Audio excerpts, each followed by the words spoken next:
Le 12 octobre 2007, un Cessna Citation CJ2 immatriculé FGKRT disparaît entre Paris et Genève, avec à son bord Céline et Damien Fontaine, un couple de millionnaires âgés de 40 et 42 ans. Malgré des recherches internationales mobilisant la gendarmerie française, la police suisse et Interpol, aucune trace de l'appareil ni des passagers ne sera jamais retrouvée. Le dossier est classé sans suite en 2012 après 5 années d'investigation infructueuse. Mais le 15 mars 2022, 15 ans après cette disparition mystérieuse, Marcel Girard, le père de Céline, reçoit un appel téléphonique qui va bouleverser sa vie. Au bout du fil, une voix tremblante qu'il reconnaît immédiatement malgré les années, celle de sa fille. « Papa, je suis vivante !» murmure-t-elle avant que la communication ne soit brutalement coupée. Comment Céline Fontaine peut-elle être en vie après 15 ans? Où s'est-elle trouvée pendant tout ce temps? Et surtout, pourquoi cette communication désespérée après un si long silence? Avant de continuer avec cette histoire troublante, si vous appréciez les cas mystérieux réels comme celui-ci, abonnez-vous à la chaîne et activez les notifications pour ne manquer aucun nouveau cas. Maintenant, découvrons comment tout a commencé.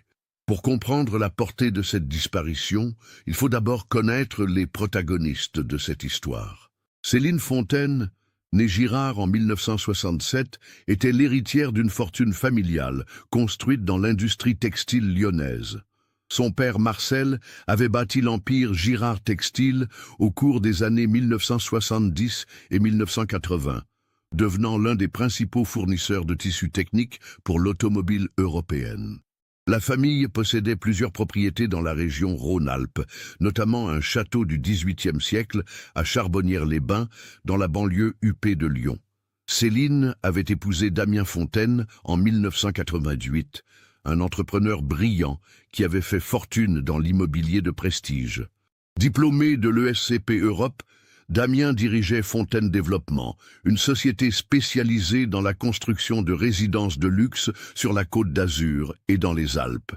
Le couple menait une vie dorée entre leur penthouse de la rue de Rivoli à Paris et leur villa de Cannes. Ils étaient régulièrement présents dans les pages Société du Figaro Magazine et de Point de Vue, participant aux galas de charité parisiens et aux événements mondains de la Riviera. Leur fortune combinée était estimée à environ 45 millions d'euros en 2007. Céline gérait les participations familiales dans diverses entreprises, tandis que Damien continuait à développer ses projets immobiliers. Le couple n'avait pas d'enfants, ce qui avait longtemps chagriné Marcel Girard, qui espérait voir sa lignée se perpétuer. Cette absence d'héritier direct rendait Céline d'autant plus précieuse aux yeux de son père, déjà veuf depuis 2003. Les Fontaine étaient connus pour leur discrétion malgré leur richesse. Ils évitaient les scandales, payaient leurs impôts en France et entretenaient de bonnes relations avec les autorités locales. Damien siégeait même au conseil municipal de Cannes en tant qu'adjoint chargé de l'urbanisme. Cette respectabilité sociale rendait leur disparition d'autant plus troublante. Il ne s'agissait pas d'un couple aux activités douteuses qui aurait pu s'attirer des ennuis, mais de bourgeois exemplaires dont la vie semblait parfaitement ordonnée. La région lyonnaise, où la famille Girard était implantée depuis 3 générations, est caractérisée par un tissu industriel dense et une bourgeoisie traditionnelle attachée aux valeurs familiales. Les Girard étaient respectés dans ce milieu conservateur, connus pour leur générosité envers les œuvres caritatives locales et leur engagement dans la préservation du patrimoine régional. Marcel Girard finançait notamment la restauration de l'église romane de Charbonnières et soutenait plusieurs associations d'aide aux familles en difficulté. Cette intégration sociale parfaite rendait impensable que le couple puisse être mêlé à des activités illégales ou dangereuses. Leurs relations d'affaires étaient transparentes, leurs comptes régulièrement audités par le cabinet Mazars, et leurs déplacements professionnels toujours soigneusement planifiés. C'est dans ce contexte de parfaite normalité bourgeoise que va se produire un événement qui bouleversera cette quiétude. Le vendredi 12 octobre 2007, Céline et Damien Fontaine s'apprêtent à effectuer un déplacement de routine entre Paris et Genève. Damien doit rencontrer le lendemain matin des investisseurs suisses intéressés par un projet de résidence de luxe à Gstaad.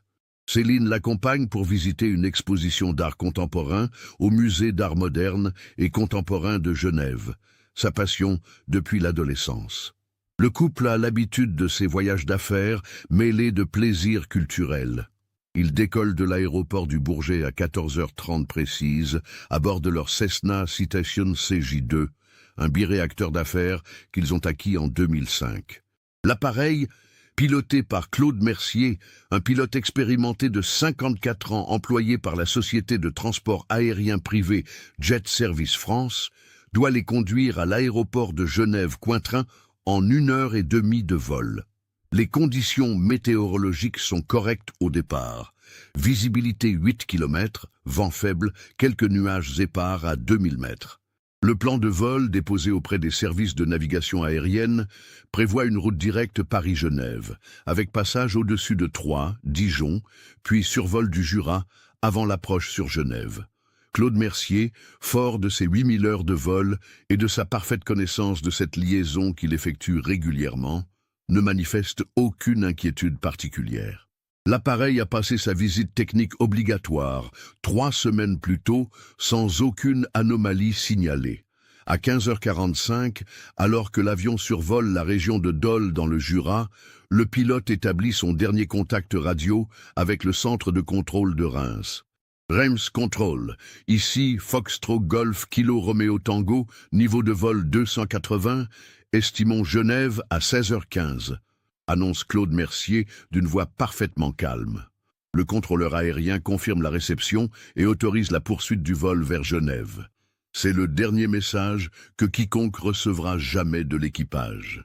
15 minutes plus tard, à 16h, l'appareil aurait dû établir le contact avec le centre de contrôle de Genève pour entamer sa descente. Mais les contrôleurs suisses attendent en vain. À 16h10, ils tentent d'appeler l'appareil.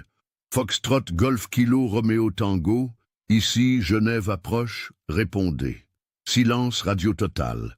Plusieurs appels successifs restent sans réponse. À 16h15, heure d'arrivée prévue, l'inquiétude grandit dans la tour de contrôle genevoise. Le protocole d'urgence est immédiatement déclenché. Les centres de contrôle français et suisses coordonnent leurs efforts pour localiser l'appareil disparu. Les radars de la région n'ont enregistré aucun signal de détresse, aucune demande d'atterrissage d'urgence. L'avion semble s'être littéralement volatilisé quelque part au-dessus du Jura, cette chaîne montagneuse qui sépare la France de la Suisse et dont les reliefs peuvent parfois créer des zones d'ombre radar. À 17h30, Marcel Girard reçoit un appel téléphonique de la gendarmerie de l'air de Dijon. Le lieutenant-colonel Dubois lui annonce d'une voix grave que l'avion transportant sa fille et son gendre a disparu des écrans radars. « Monsieur Girard, nous mettons tout en œuvre pour localiser l'appareil. Les conditions météo se dégradent dans la région, mais nos équipes de recherche sont déjà mobilisées. » Cette annonce plonge le vieil homme dans un état de choc. Sa fille unique, son bien le plus précieux, vient peut-être de disparaître à jamais. La nuit tombe rapidement en cette fin d'octobre, compliquant les recherches. Le Jura, avec ses forêts denses, ses gorges profondes et ses nombreux plateaux isolés, représente un terrain particulièrement difficile pour localiser un appareil accidenté. Les équipes de secours doivent attendre le lever du jour pour déployer leurs moyens aériens les plus efficaces. Cette première nuit d'angoisse sera la plus longue de la vie de Marcel Girard, qui refuse catégoriquement de quitter son téléphone, espérant contre tout espoir recevoir des nouvelles rassurantes. Le samedi matin, dès l'aube, un dispositif de recherche d'envergure se met en place. 2 hélicoptères de la gendarmerie, un dauphin de la sécurité civile, et même un avion de l'armée de l'air équipé de détecteurs thermiques sillonnent la région. Les recherches se concentrent sur un quadrilatère de 200 km² entre Dole et la frontière suisse, zone probable de la disparition selon les dernières données radars disponibles. Au sol, les pelotons de gendarmerie de haute montagne ratissent les vallées accessibles, pendant que les pompiers explorent les zones les plus escarpées. Les autorités suisses coordonnent leurs propres recherches sur leur territoire, mobilisant leurs équipes spécialisées dans le sauvetage en montagne. Interpol est également alerté pour coordonner les efforts internationaux et vérifier si l'appareil n'aurait pas atterri clandestinement dans un pays tiers. Mais après 4 jours de recherche intensive, mobilisant plus de 200 personnes et une dizaine d'aéronefs, aucune trace du Cessna Citation n'est découverte. Aucun débris, aucun signal de détresse émis par la balise de localisation d'urgence, aucun témoignage de résidents locaux ayant vu ou entendu un avion en difficulté. L'appareil et ses 3 occupants semblent avoir disparu dans une dimension parallèle, laissant derrière eux un mystère total qui va hanter les enquêteurs pendant des années. Les semaines qui suivent la disparition transforment radicalement l'existence de Marcel Girard. À 68 ans, cet homme habitué à contrôler chaque aspect de sa vie d'entrepreneur se retrouve confronté à une impuissance totale face au sort de sa fille unique. Sa maison de Charbonnières-les-Bains, autrefois animée par les visites fréquentes de Céline et Damien, devient un mausolée silencieux où chaque objet rappelle leur absence. Les premiers mois sont marqués par un acharnement désespéré. Marcel embauche ses propres détectives privés, finance des recherches complémentaires dans les Alpes suisses et fait même appel à des spécialistes en géolocalisation par satellite. Il dépense plus de 800 000 € en investigations parallèles, refusant d'accepter l'impuissance des autorités officielles. Sa santé se dégrade rapidement. Insomnie chronique, perte de poids, crise d'hypertension qui inquiète son médecin traitant, le docteur Benoît Larsson. L'empire industriel des Girard commence lui aussi à souffrir de cette obsession. Marcel, autrefois dirigeant méticuleux, néglige progressivement ses affaires. Les réunions du conseil d'administration deviennent sporadiques. Les décisions stratégiques sont reportées indéfiniment. En 2009, contraint par ses associés et sa propre épuisement, il cède la direction opérationnelle de Girard Textiles à son neveu Antoine, gardant seulement un rôle de président d'honneur. Le dossier judiciaire suit son cours bureaucratique implacable. En 2010, 3 ans après la disparition, le tribunal de grande instance de Lyon prononce un jugement déclaratif de décès pour Céline et Damien Fontaine. Cette décision administrative, nécessaire pour régler les successions et les assurances, brise définitivement le cœur de Marcel. Le voir écrit noir sur blanc que sa fille est légalement morte lui fait l'effet d'un coup de poignard. La liquidation des biens du couple occupe une grande partie de l'année 2011. La villa de Cannes est vendue à des investisseurs russes pour 4,2 millions d'euros. Le penthouse parisien trouve preneur auprès d'un banquier d'affaires pour 2,8 millions. Les œuvres d'art de leur collection, notamment des toiles de Soulages et de Mathieu que Céline adorait, sont dispersées aux enchères chez Christie's. Marcel rachète discrètement plusieurs pièces, incapable de supporter l'idée qu'elles disparaissent totalement de sa vie. La société Fontaine Développement, privée de son dirigeant charismatique, périclite rapidement. Les projets immobiliers en cours sont repris par des concurrents, les équipes se dispersent, les créanciers deviennent pressants. En 2012, la société est placée en liquidation judiciaire, effaçant définitivement l'œuvre professionnelle de Damien.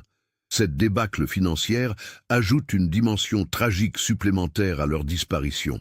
Non seulement ils ont perdu la vie, mais leur héritage entrepreneurial s'évapore également. L'entourage social des Fontaines réagit de manière révélatrice aux circonstances de leur disparition. Leurs amis de la haute société cannoise et parisienne expriment d'abord une compassion sincère, multipliant les visites de soutien à Marcel et les dons aux œuvres caritatives au nom du couple disparu. Mais au fil des mois, l'absence de nouvelles et l'absence de corps à pleurer créent un malaise grandissant. Comment faire son deuil de personnes dont on ne sait pas si elles sont mortes ou vivantes? Cette ambiguïté psychologique génère des comportements troublants. Certains amis proches commencent à éviter Marcel, gênés par sa détresse persistante et son refus d'accepter la réalité. D'autres développent des théories conspirationnistes. Et si le couple avait organisé sa propre disparition pour échapper aux impôts? Et s'il vivait caché sous de fausses identités dans un paradis fiscal? Ces rumeurs, aussi absurdes soient-elles, empoisonnent la mémoire des disparus et isolent davantage Marcel. La presse People, friande de mystères impliquant des célébrités fortunées, s'empare régulièrement de l'affaire. Paris Match consacre plusieurs reportages aux millionnaires volatilisés. Point de vue évoque le mystère des fontaines dans ses colonnes nécrologie. Ces articles, souvent sensationnalistes, ravivent périodiquement la douleur de Marcel sans apporter aucun élément nouveau. Pire, ils attirent des mythomanes qui prétendent avoir vu le couple dans des circonstances fantasques, à Monaco, à Dubaï, même en Amérique du Sud. L'année 2015 marque un tournant dans l'acceptation progressive de Marcel. 8 ans après la disparition, il comprend enfin qu'il doit apprendre à vivre avec cette absence définitive. Il suit une thérapie de deuil avec le psychologue René Malbec, spécialisé dans l'accompagnement des familles de disparus. Ces séances l'aident à comprendre que son obsession destructrice ne ramènera pas Céline et qu'il doit honorer sa mémoire en retrouvant un équilibre de vie. Progressivement, Marcel retrouve un semblant de sérénité. Il s'investit dans des actions caritatives, créant la Fondation Céline Fontaine dédiée à l'aide aux familles de disparus. Cette œuvre philanthropique, dotée de 2 millions d'euros, finance des recherches et soutient psychologiquement d'autres parents confrontés à des situations similaires. Cette activité lui redonne un sens à l'existence, même si la douleur de la perte reste omniprésente. En 2018, pour ses 79 ans, Marcel prend une décision symbolique forte. Il transforme la chambre de Céline, qu'il avait conservée intacte depuis 2007, en bureau pour sa fondation. Ce geste marque une forme d'acceptation tardive mais nécessaire. Il ne s'agit pas d'oublier sa fille, mais de cesser de vivre dans le déni de sa disparition. Les objets personnels de Céline sont soigneusement rangés dans des cartons étiquetés, comme des reliques précieuses d'une époque révolue. Les dernières années de la décennie s'écoulent dans cette routine apaisée mais mélancolique. Marcel vieillit entouré de quelques amis fidèles et du personnel de maison qui s'occupe de lui avec dévouement. Sa gouvernante, Madame Roussillon, présente depuis 20 ans, veille sur sa santé déclinante avec une attention maternelle. Les visites de son neveu Antoine et de sa famille apportent une note de vie dans cette grande demeure devenue trop silencieuse. Le mardi 15 mars 2022, Marcel Girard traverse une journée qui ressemble à toutes les autres depuis des années. À 83 ans, ses habitudes sont devenues rituelles. Levé à 7h30, petit déjeuner en lisant Le Figaro, correspondance de la Fondation jusqu'en fin de matinée, sieste après le déjeuner, lecture dans son bureau l'après-midi. Cette régularité rassurante lui permet de maintenir un équilibre psychologique fragile, construit patiemment au fil des années de thérapie. L'après-midi touche à sa fin quand la sonnerie du téléphone fixe retentit dans le salon. Il est exactement 17h23, l'heure qu'indique la pendule comtoise qui trône face au bureau de Marcel.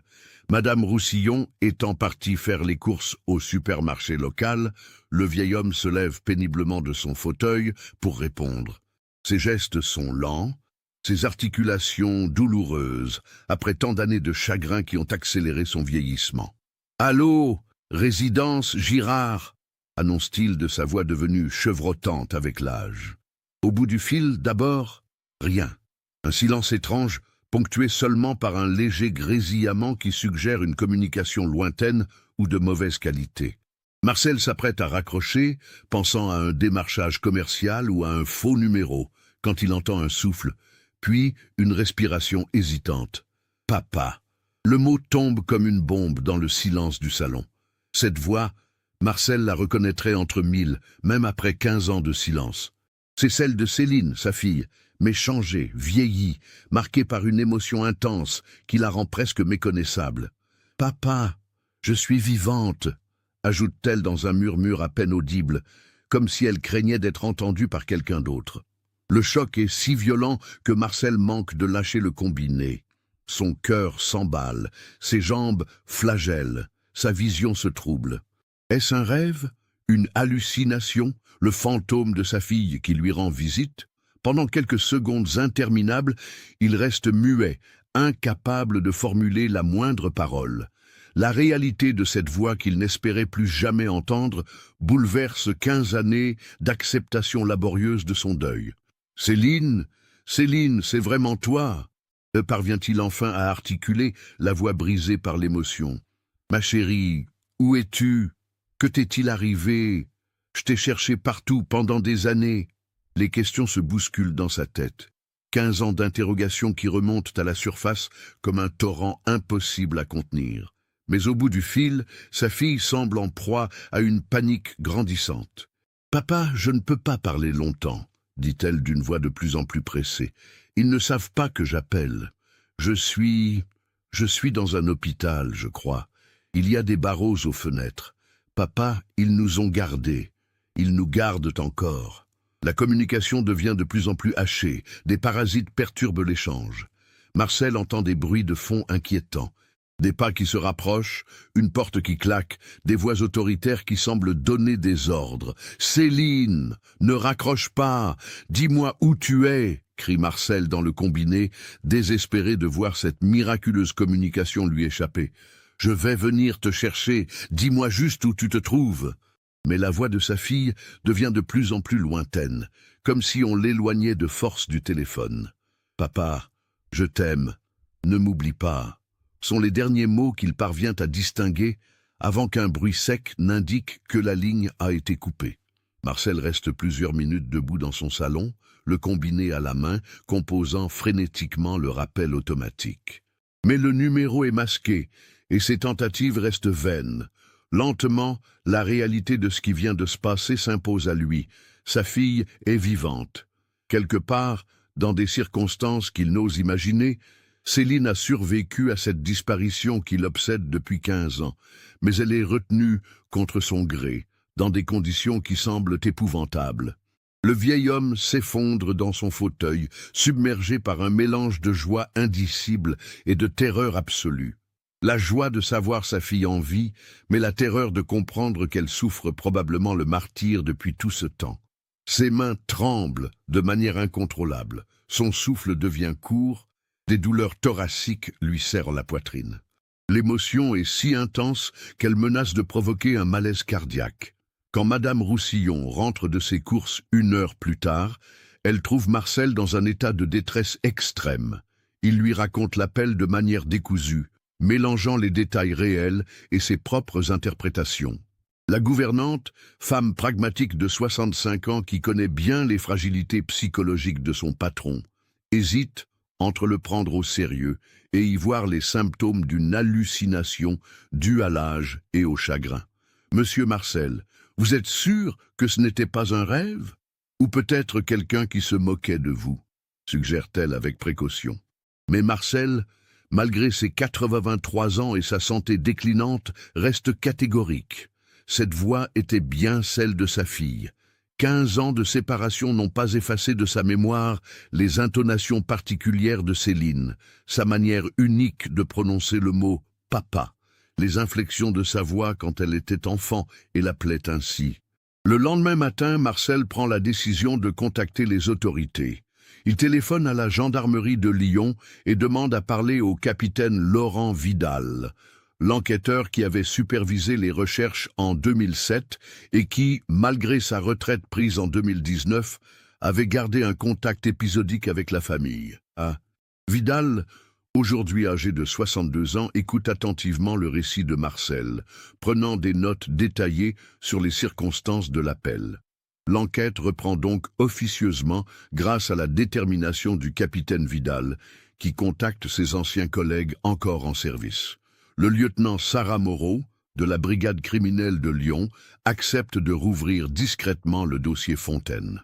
Cette jeune enquêtrice de 38 ans, spécialisée dans les affaires de personnes disparues, est intriguée par les détails rapportés par Marcel. L'évocation de barreaux aux fenêtres et de personnes qui gardent les victimes évoque immédiatement à ses yeux un réseau de séquestration organisé. La première étape consiste à analyser techniquement l'appel reçu par Marcel. Les services techniques de France Télécom sont requis pour examiner les données de connexion du 15 mars 2022 à 17h23. L'origine de l'appel révèle des informations troublantes. Le numéro utilisé correspond à une ligne fixe de l'hôpital psychiatrique départemental de Bourg-en-Bresse, dans l'Ain, à une centaine de kilomètres de Lyon. Cette découverte donne immédiatement une crédibilité technique au témoignage de Marcel. Le lieutenant Moreau se rend discrètement à Bourg-en-Bresse pour enquêter sur place. L'hôpital psychiatrique, établissement public construit dans les années 1970, héberge environ 200 patients dans des conditions de sécurité variables selon la dangerosité de leur pathologie. Certains pavillons, effectivement, sont équipés de barreaux aux fenêtres et de systèmes de surveillance renforcés. La description de Céline correspond parfaitement à l'environnement de cet établissement. L'enquêtrice interroge discrètement le personnel de l'hôpital, mais se heurte au secret médical et à la méfiance de l'administration. Officiellement, aucune patiente nommée Céline Fontaine n'est recensée dans les registres. Mais Moreau remarque des incohérences troublantes, des chambres officiellement vides, mais manifestement occupées, des repas servis pour plus de patients que ne l'indiquent les registres officiels, des médicaments commandés en quantité supérieure aux besoins théoriques. Ces anomalies administratives suggèrent la présence de patients non déclarés, maintenus dans l'établissement en dehors de tout cadre légal. Cette hypothèse, aussi invraisemblable qu'elle puisse paraître, expliquerait pourquoi Céline n'apparaît dans aucun fichier officiel, tout en ayant accès à un téléphone de l'hôpital. Quelqu'un utilise cet établissement public comme couverture pour des activités illégales de séquestration. L'enquête s'oriente alors vers le personnel de l'hôpital. Le lieutenant Moreau épluche les dossiers RH des 150 employés de l'établissement, cherchant des profils suspects ou des enrichissements inexpliqués. Elle découvre que le docteur Alain Chavez, psychiatre chef de service depuis 2008, a acquis plusieurs biens immobiliers coûteux ces dernières années. Une villa à Nice pour 1,2 million d'euros en 2019, un appartement à Paris 16e pour 850 000 euros en 2021. Ces acquisitions semblent disproportionnées par rapport à son salaire de fonctionnaire hospitalier. Un examen plus approfondi des comptes bancaires de Chavez, autorisé par le procureur de la République de Bourg-en-Bresse, révèle des virements réguliers en provenance de sociétés offshore basées dans des paradis fiscaux. Ces transferts, d'un montant moyen de 50 000 euros mensuels, sont camouflés en honoraires de consultation ou frais de formation médicale. Le montage financier suggère une activité parallèle lucrative, parfaitement dissimulée derrière l'activité médicale officielle. L'enquête bancaire s'étend aux autres membres du personnel dirigeant de l'hôpital. L'économe de l'établissement, Madame Brigitte Lemoine, présente elle aussi des signes d'enrichissement inexpliqués.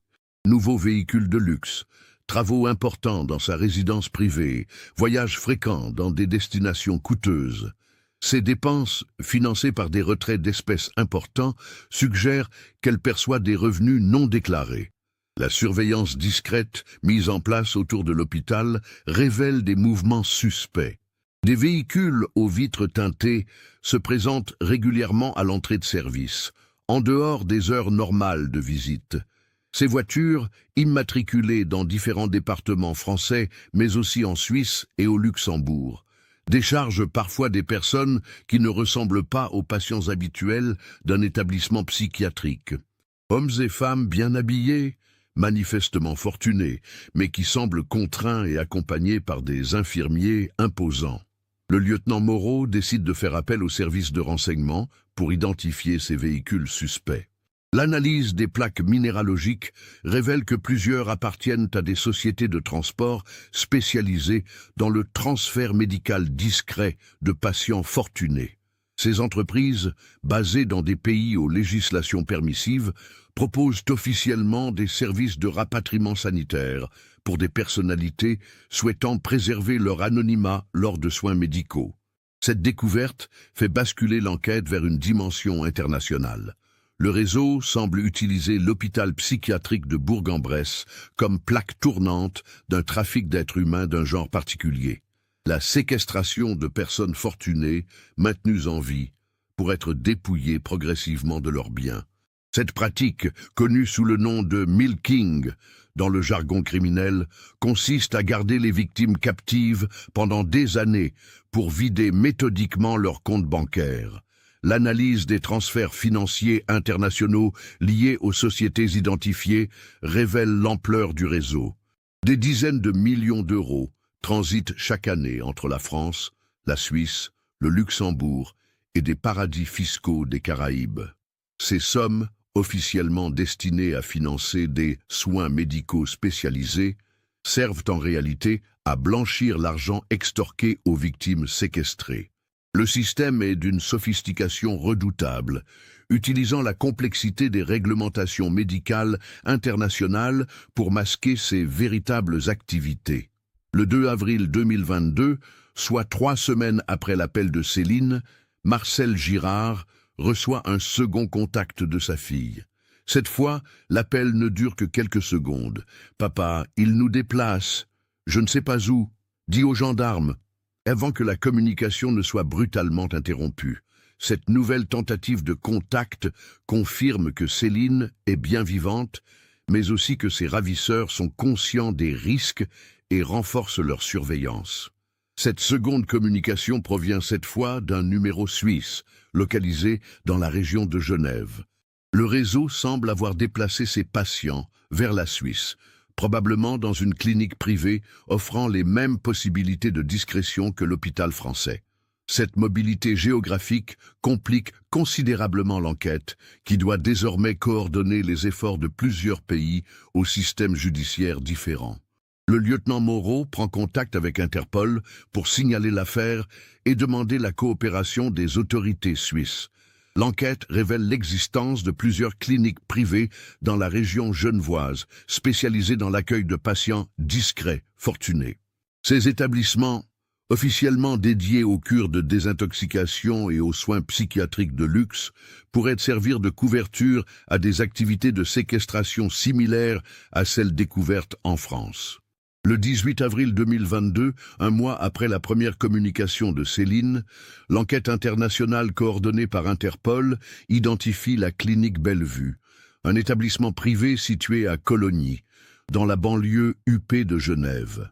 Cette clinique de soins psychiatriques de luxe, dirigée par le docteur Hans Müller, accueille officiellement une clientèle fortunée internationale, désireuse de discrétion pour ses problèmes de santé mentale. Les tarifs pratiqués, entre 5 000 et 15 000 francs suisses par jour, garantissent l'exclusivité et le silence. L'analyse des communications téléphoniques révèle que le second appel de Céline provient effectivement de cette clinique. Les autorités suisses, alertées par leurs homologues français, mettent en place une surveillance discrète de l'établissement. Les images obtenues par les caméras de surveillance montrent un va-et-vient suspect. Des véhicules blindés transportent régulièrement des personnes qui ne semblent pas être des patients volontaires, escortés par des hommes en tenue d'infirmiers, mais au physique de garde du corps. Le procureur genevois Marc Dubois autorise une perquisition surprise de la clinique le 25 avril à 6h du matin. L'opération, menée conjointement par la police cantonale genevoise et les services français d'Interpol, mobilise une cinquantaine d'agents. L'effet de surprise est total.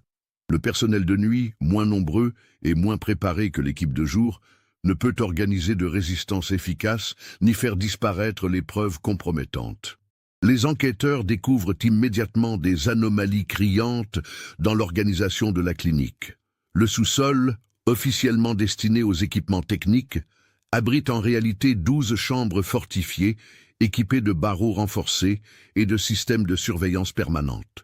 Ces chambres de sécurité, présentées comme nécessaires pour les patients dangereux, ressemblent davantage à des cellules de prison qu'à des locaux médicaux.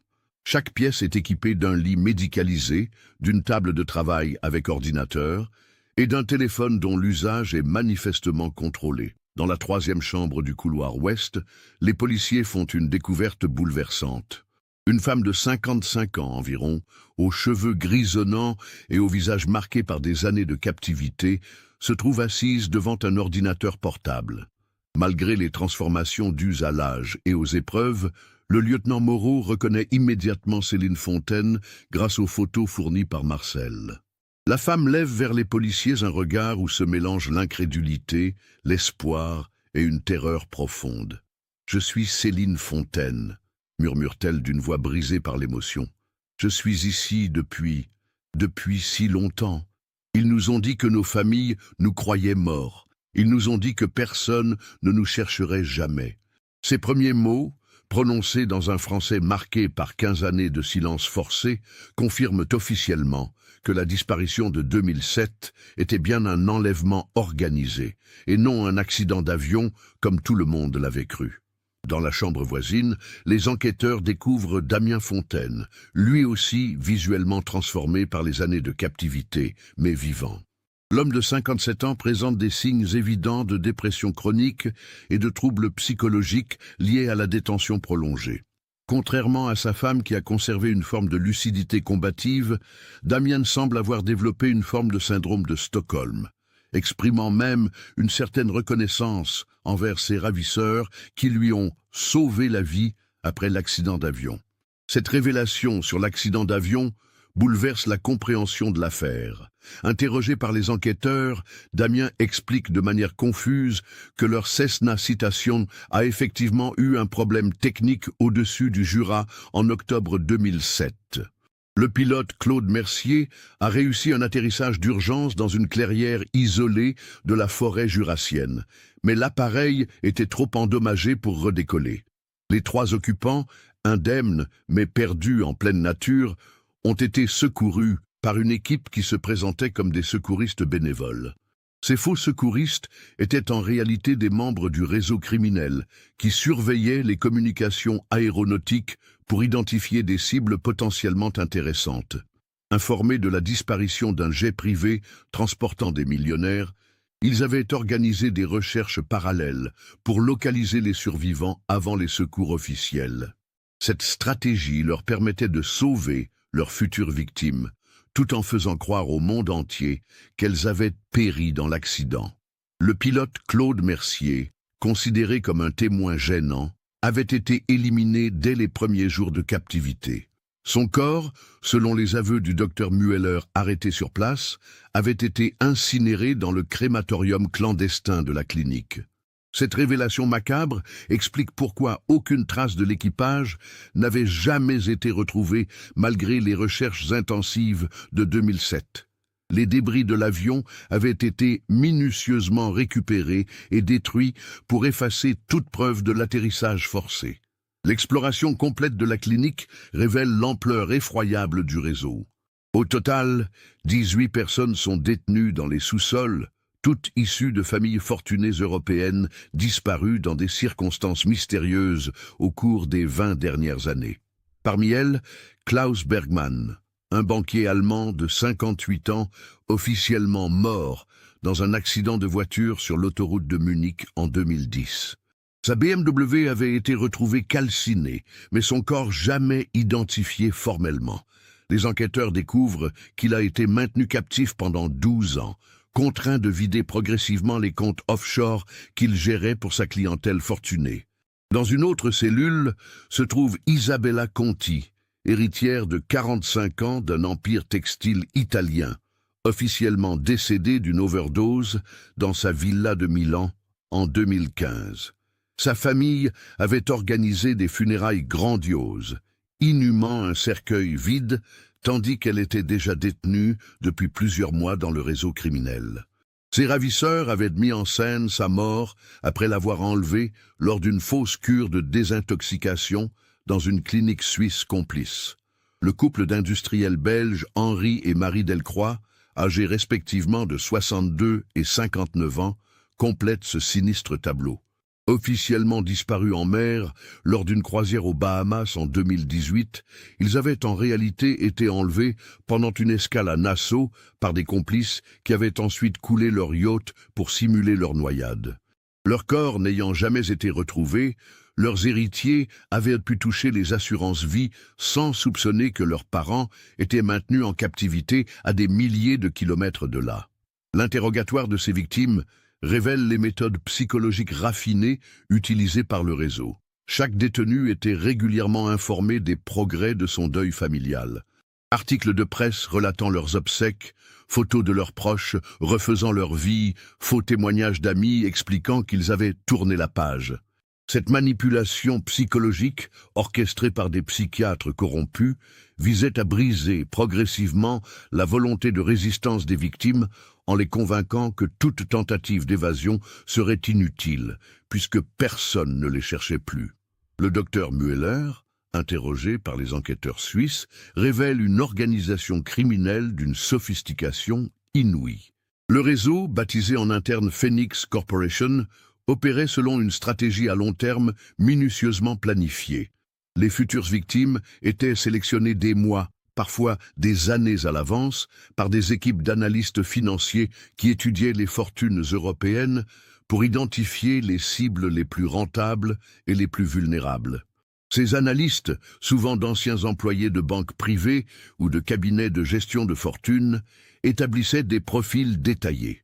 Montant exact des avoirs, répartition géographique des biens, habitudes de voyage, situation familiale, état de santé psychologique. Cette étude préalable permettait de planifier l'enlèvement dans les meilleures conditions et d'anticiper les réactions des familles. Les victimes isolées socialement ou en conflit avec leurs proches étaient privilégiées car leur disparition inquiétait moins l'entourage. L'enlèvement lui-même était orchestré pour ressembler à un accident ou une mort naturelle. L'équipe médicale corrompue du réseau incluait des urgentistes, des légistes et même des employés de pompes funèbres qui falsifiaient les certificats de décès et organisaient de fausses inhumations. Cette mascarade administrative permettait de clore officiellement les dossiers de disparition tout en gardant les victimes en vie pour les exploiter financièrement. Le système de contraintes psychologiques mis en place dans les centres de détention combinait isolement, manipulation et chantage familial. Chaque victime était régulièrement menacée de représailles contre ses proches restés libres si elle refusait de coopérer. Des photos de leurs enfants ou petits-enfants prises à leur insu lors de leurs activités quotidiennes accompagnaient ces menaces, prouvant la capacité du réseau à atteindre leur famille n'importe où en Europe. Les conditions de détention, bien que n'impliquant pas de violence physique directe, constituaient une forme de torture psychologique raffinée. Les détenus étaient maintenus dans un isolement presque total, ne communiquant qu'avec leur gestionnaire lors des séances de signature de documents financiers. Ils recevaient une nourriture correcte et des soins médicaux basiques, l'objectif étant de les maintenir en vie et en état de signer le plus longtemps possible. Le blanchiment des sommes extorquées s'effectuait à travers un réseau complexe de sociétés écrans réparties dans une quinzaine de pays. L'argent volé était d'abord fragmenté en multiples petites transactions pour éviter les seuils de déclaration automatique, puis investi dans des secteurs légaux mais opaques, art contemporain, immobilier de luxe, métaux précieux, crypto-monnaies. Cette diversification rendait le traçage des fonds extrêmement difficile pour les autorités. L'analyse des ordinateurs saisis révèle que le réseau avait développé ses propres logiciels de gestion financière automatisés. Ces programmes, conçus par des informaticiens complices, simulaient l'activité financière normale des victimes décédées en effectuant des opérations bancaires crédibles.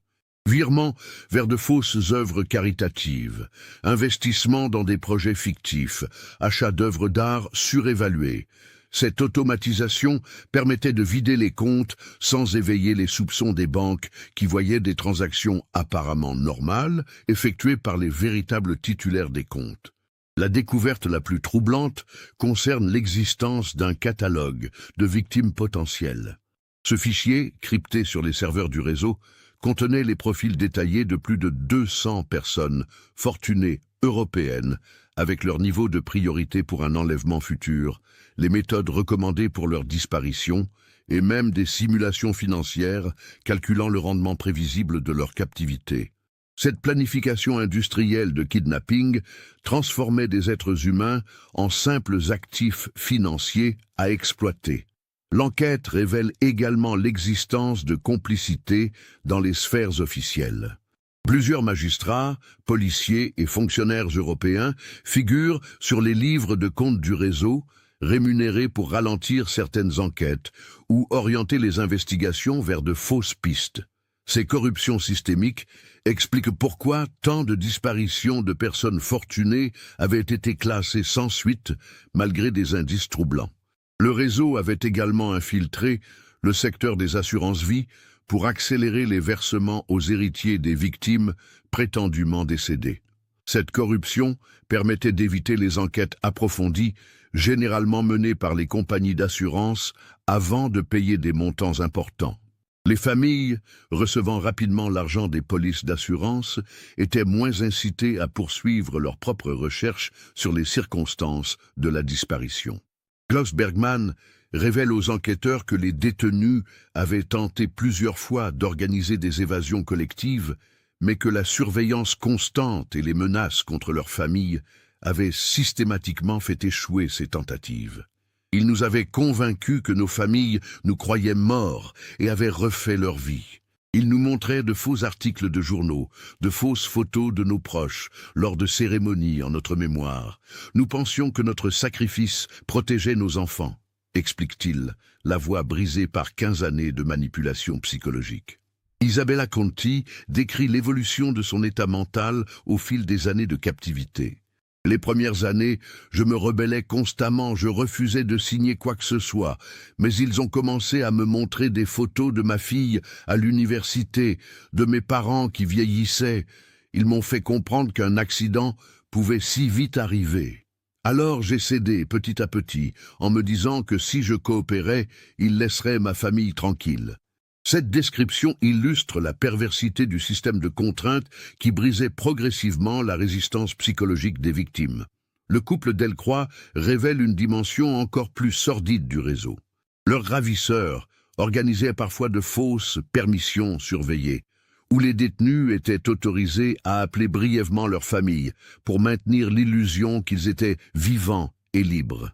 Ces communications, scénarisées et surveillées, servait à rassurer périodiquement les proches tout en récoltant des informations sur leurs activités et leur état psychologique.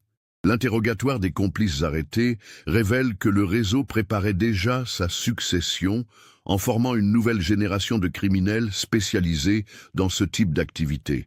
Des écoles clandestines, déguisées en formation médicale ou financière, enseignaient les techniques de manipulation psychologique, de falsification de documents administratifs et de blanchiment d'argent. Cette transmission de savoir-faire garantissait la pérennité du système criminel, même en cas d'arrestation des dirigeants historiques. La dimension internationale du réseau dépasse toutes les estimations initiales. Les enquêteurs découvrent des ramifications en Amérique du Nord, en Australie et même en Asie, où des méthodes similaires sont utilisées pour exploiter les fortunes locales. Cette mondialisation du crime organisé sophistiqué représente un défi majeur pour les forces de police habituées à des criminels moins organisés et technologiquement moins avancés. Le système mis en place par le réseau révèle une sophistication criminelle inouïe. Chaque victime est contrainte de signer régulièrement des documents financiers, sous la menace de représailles contre les membres de leur famille restés libres. Ces signatures, parfaitement authentiques puisque obtenues sous contrainte des véritables propriétaires, permettent de vider progressivement comptes bancaires, portefeuilles d'actions et biens immobiliers. L'argent est ensuite blanchi à travers un réseau complexe de sociétés offshore et d'investissements dans l'art ou l'immobilier de luxe. Les ordinateurs saisis dans les chambres contiennent des années de correspondances bancaires, de virements internationaux et de transactions immobilières orchestrées par les victimes elles-mêmes, sous contrainte. Céline et Damien ont ainsi été forcés de liquider progressivement l'empire familial Girard, de vendre leurs biens personnels et de transférer leurs avoirs vers des comptes contrôlés par leurs ravisseurs. Au total, plus de 40 millions d'euros ont été extorqués au couple Fontaine au fil des 15 années de captivité. Cette découverte explique pourquoi Marcel n'avait jamais reçu de demande de rançon traditionnelle. Le réseau ne souhaitait pas un paiement unique qui aurait attiré l'attention des autorités, mais préférait une exploitation à long terme permettant de maximiser les profits tout en minimisant les risques. Les victimes, officiellement mortes, ne pouvaient porter plainte ni témoigner de leur calvaire. Leurs familles, ayant fait leur deuil, ne surveillaient plus les mouvements financiers posthumes de leurs proches disparus. L'arrestation simultanée de Hans Müller et de ses complices déclenche une enquête internationale d'une ampleur exceptionnelle. Interpol coordonne les investigations dans 12 pays européens pour démanteler l'intégralité du réseau.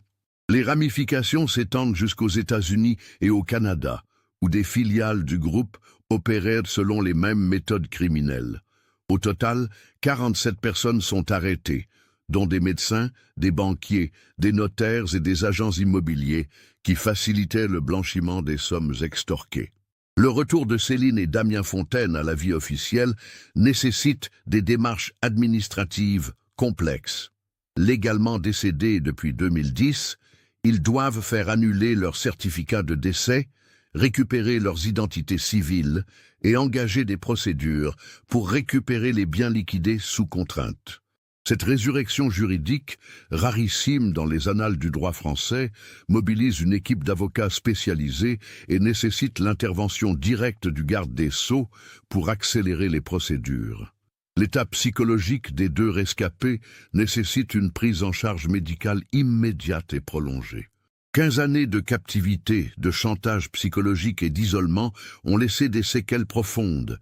Céline souffre de stress post-traumatique sévère, d'agoraphobie et de troubles du sommeil chronique. Damien présente des symptômes dépressifs majeurs et une grande difficulté à reprendre contact avec la réalité extérieure. Leur réadaptation à la vie normale prendra des années de thérapie intensive. Le 3 mai 2022, Marcel Girard retrouve sa fille dans le service de psychiatrie de l'hôpital Édouard Herriot de Lyon, où elle a été transférée pour ses soins. Cette rencontre, attendue depuis 15 ans, se déroule sous surveillance médicale tant l'émotion risque d'être traumatisante pour les deux protagonistes.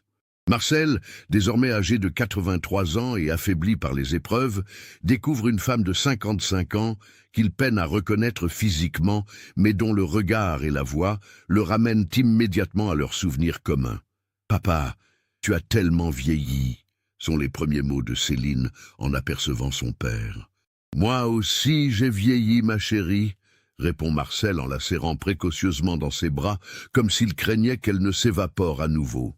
Cette étreinte, filmée par les caméras de surveillance médicale, marque officiellement la fin d'un cauchemar de 15 années et le début d'une reconstruction familiale qui s'annonce longue et difficile. Les révélations sur le réseau criminel font la une de tous les médias européens. L'affaire, baptisée « l'archipel des millionnaires disparus » par la presse, révèle au grand public l'existence d'une forme de criminalité sophistiquée totalement méconnue. Le procès, qui s'ouvre en septembre 2023 devant la Cour d'assises de Paris, mobilise l'attention internationale et aboutit à des condamnations exemplaires. Hans Müller écope de la réclusion criminelle à perpétuité, ses principaux complices reçoivent des peines de 20 à 30 ans de prison ferme. La récupération des avoirs extorqués s'avère partiellement possible grâce à la coopération internationale renforcée en matière de lutte contre le blanchiment. Environ 60% des sommes spoliées sont identifiées et gelées dans divers paradis fiscaux, permettant une restitution partielle aux victimes.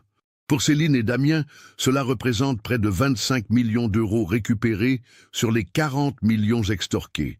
Une somme qui leur permet de reconstruire leur vie matérielle, même si leur fortune familiale ne retrouvera jamais son niveau d'origine.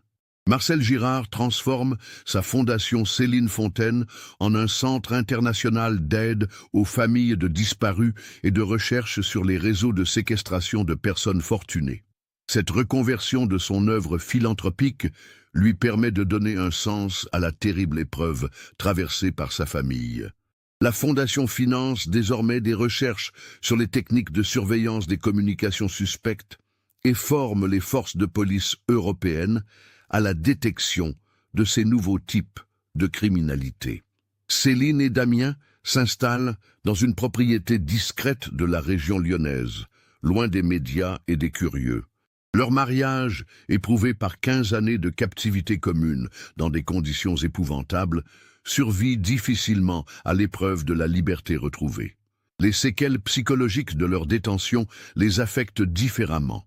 créant des incompréhensions et des tensions qui nécessitent un accompagnement thérapeutique de couple.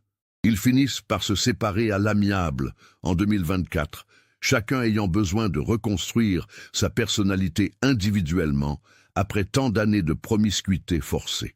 La justice française réforme ses procédures de recherche des personnes disparues suite aux révélations de cette affaire. Un nouveau protocole oblige désormais les enquêteurs à vérifier systématiquement les mouvements bancaires posthumes des disparus fortunés, même après leur déclaration officielle de décès. Cette mesure préventive, baptisée Protocole Fontaine, permet de détecter plus rapidement les spoliations financières et potentiellement d'identifier d'autres réseaux similaires. L'impact international de l'affaire dépasse le cadre judiciaire. Plusieurs pays renforcent leur législation sur les cliniques privées et les établissements médicaux accueillant une clientèle fortunée. La Suisse, particulièrement visée par les critiques sur le laxisme de ses contrôles, durcit ses procédures d'agrément et de surveillance des établissements de soins psychiatriques privés. Ces mesures tardives ne peuvent effacer les années de souffrance des victimes, mais elles contribuent à prévenir la reproduction de tels crimes. En octobre 2024, 2 ans après sa libération, Céline Fontaine accepte de témoigner publiquement pour la première fois lors d'une conférence internationale sur les droits des victimes. Son discours, poignant et précis, décrit sans complaisance les méthodes psychologiques utilisées par ses ravisseurs pour briser la résistance des victimes. Ils nous ont fait croire que nos familles nous avaient oubliés, que le monde extérieur nous considérait comme morts et enterrés. Cette conviction était notre pire prison, plus efficace que tous les barreaux, explique-t-elle devant un parterre d'experts internationaux sidérés par ces révélations. Marcel Girard, malgré ses 85 ans et sa santé fragile, trouve dans le retour de sa fille une énergie nouvelle pour ces dernières années. Il partage désormais son temps entre sa propriété de Charbonnières-les-Bains, où Céline lui rend visite quotidiennement, et les activités de sa fondation qui prend une dimension européenne. Cette réconciliation familiale miraculeuse, après 15 ans de séparation forcée, apporte une note d'espoir dans une histoire marquée par tant d'horreur et de souffrance. L'affaire Fontaine modifie profondément la perception publique de la criminalité financière organisée. Elle révèle l'existence de formes de délinquance sophistiquées qui exploitent les failles des systèmes judiciaires et bancaires internationaux. Les criminels de ce réseau n'étaient pas des truands traditionnels, mais des professionnels respectables, médecins, banquiers, juristes, qui utilisaient leurs compétences légitimes pour des activités illégales d'une rare perversité.